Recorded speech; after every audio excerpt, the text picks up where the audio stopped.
welcome to episode 4 of The Happy Photographer. This is a podcast dedicated to the amateur photographer, the weekend warriors, the people who like taking pictures of their daily lives and sharing them online with other like-minded people. I'm your host, Kwame Johnson. I'm a Seattle-based photographer who's been taking pictures for over 13 years. In today's episode, we're going to talk about our quick trip down to Portland, Oregon, and I'm going to give you 6 photography skills I think will help you take better travel photography pictures. Hey everyone, good morning, afternoon, evening. Please insert as appropriate. It's crazy. We're on episode 4 of this podcast. Thank you for everyone who's been watching so far.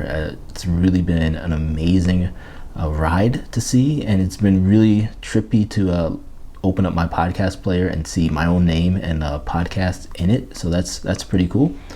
As I said in the intro, today I want to talk about our quick trip we took down to Portland, Oregon. Now, if I'm like you guys, I'm so ready to start traveling again. Over the last few years, with everything going on, we really haven't traveled much. Obviously, we moved here from Denver, and we also took a little road trip last summer. And if you haven't seen that video, I will leave a link in the show notes so you can see that. It was a really cool road trip, but we haven't done anything like that since. And also, we haven't really taken a vacation since our lab passed away when we had to put her down about 4 or 5 weeks ago now.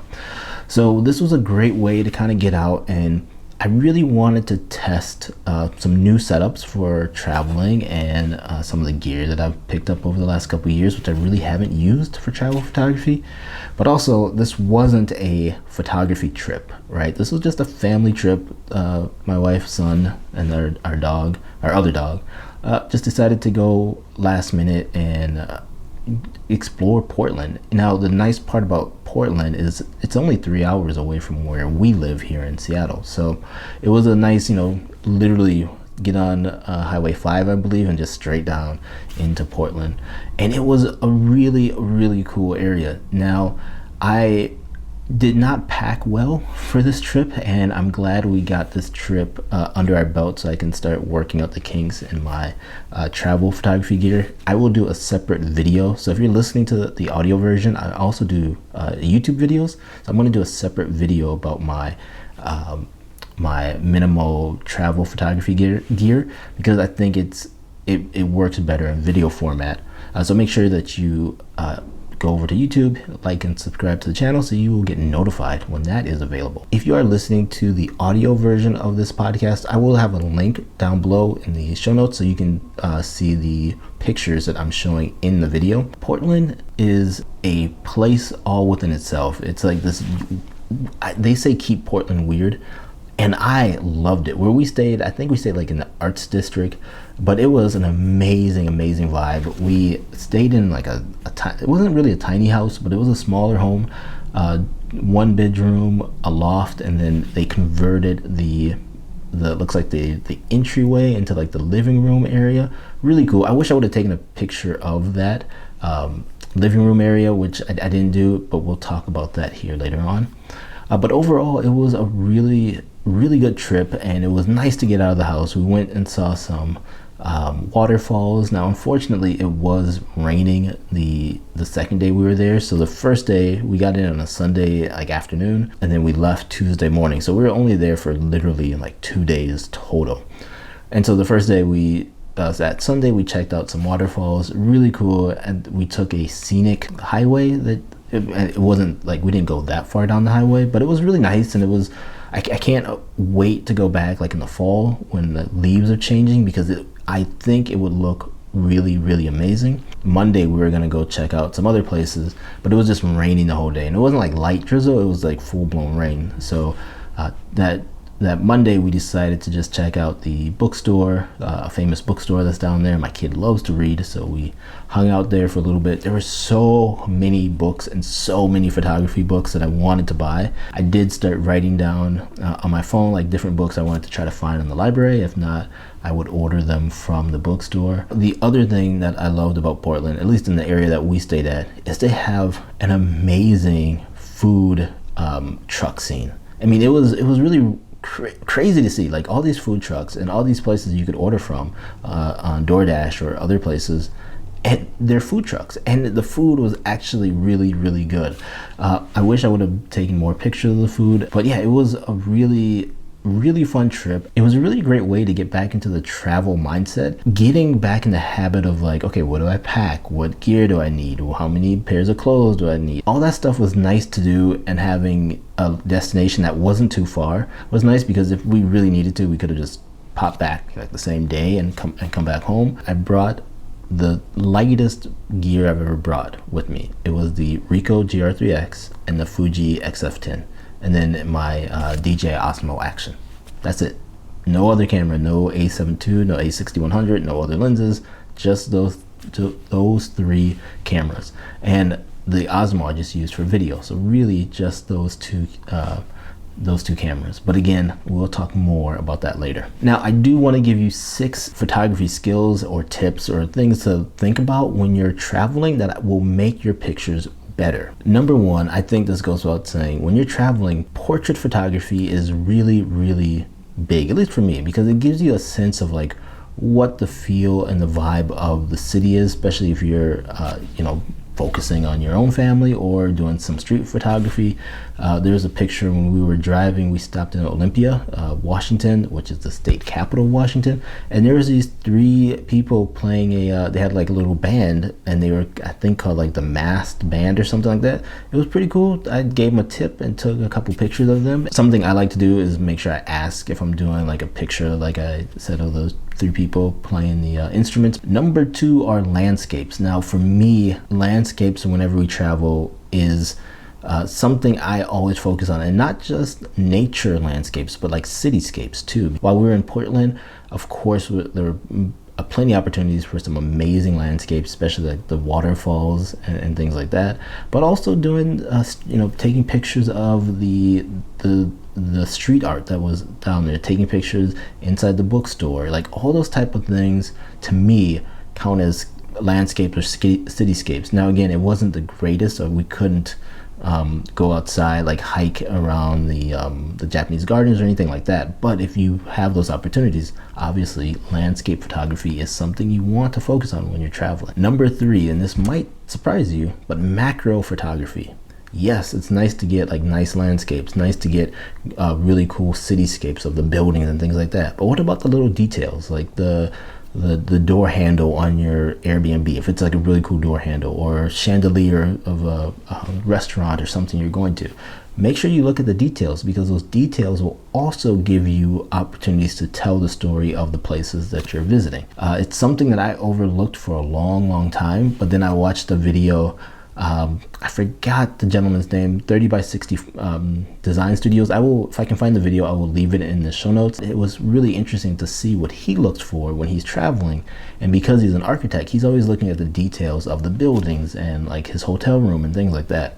And ever since watching that video, it's really changed the way, when I'm taking pictures when we're traveling, not just focusing on like the wider view of everything, but like getting little details, even if we're in nature. Number 4 is photojournalism. Now, for a long time, this is the mindset that I used when I was traveling. I always thought of myself as someone who's documenting my journey, and I approached it from a photojournalist. Now, there was a video I watched called War Photographer, and I will, if I can find it again, I will link it down in the show notes. It really changed the way that I looked at my own photography, because I saw what travel or what photojournalists were doing in the heat of war, but yet they were still trying to document everyday life for some people, or they're documenting the conflict that was happening. Now, obviously, I'm not going places where I'm going to like war-torn countries or anything like that, but when I'm out and about and traveling, I do like to try to emulate some of those styles and some of those pictures I've seen before. And again, it just gives you a different view, and you look at the city a little bit different, or country, wherever you're traveling, you kind of look at it a little bit different than just a straight up tourist, like I'm going to hit up this tourist area, that tourist area. You start looking at like, oh, how do people live every day?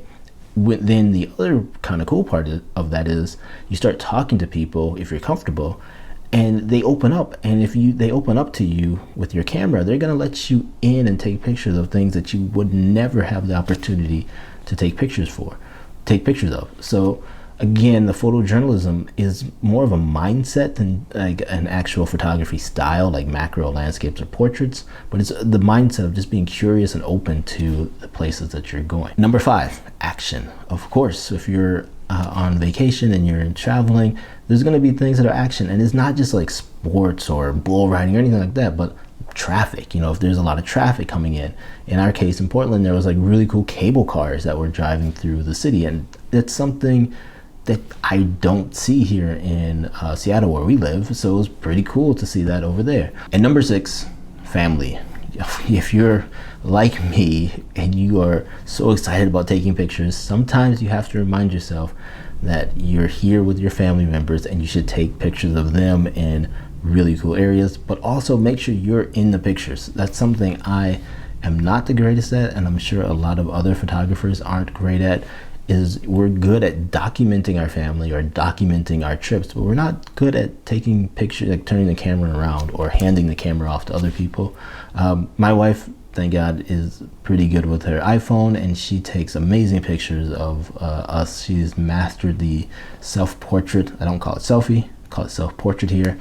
She's mastered the self-portrait with her front-facing phone, and I will say, the new phones, she has the iPhone 12 mini, so these new phones, front-facing camera is really, really good, especially if you want to do some self-portraits. So don't be afraid to turn the camera around, take pictures of yourself, and also take pictures of your family members. Now, I'm going to give you one extra bonus tip, and that is recording video. I know I've talked about photography, but most cameras, if not all cameras, can shoot video. Even like the Ricoh GR3X and the Fuji XF10. It's not the greatest video, but you can shoot video, and little video clips are really good if you want to like kind of put together a travel video. Now, one tip I will give you when you're shooting videos, keep it like 10 to 15 second clips. If you're watching the video version of this, you are seeing footage that I've cut in of us driving.